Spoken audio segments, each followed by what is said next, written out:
हो.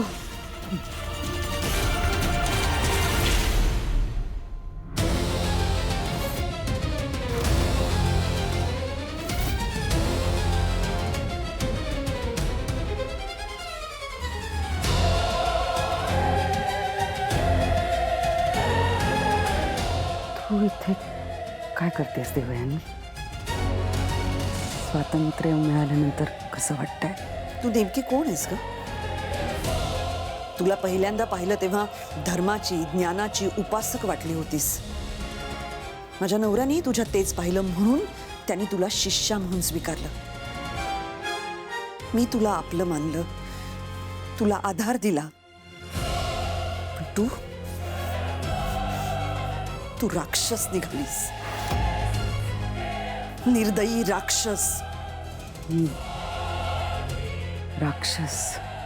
हो.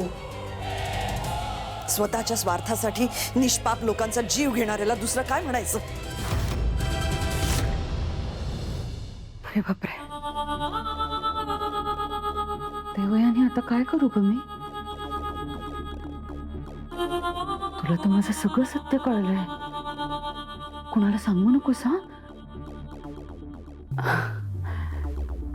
मी तर विसरलेच होते. तुझ्या दोन्ही मुलींना सोडून तू कोणाला काहीच सांगू शकत नाहीस, हो ना?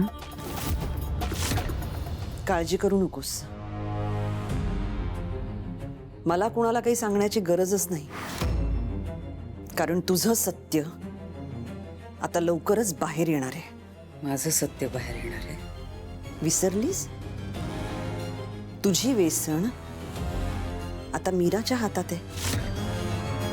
तुझा तो खडा, तुझी सगळी शक्ती आता मीराच्या हातात आहे. आणि मीरा गेलीये तो खडा नष्ट करायला. आणि एकदा का तो खडा नष्ट झाला की तुझी सगळी शक्ती संपली. तुझा खेळ संपला.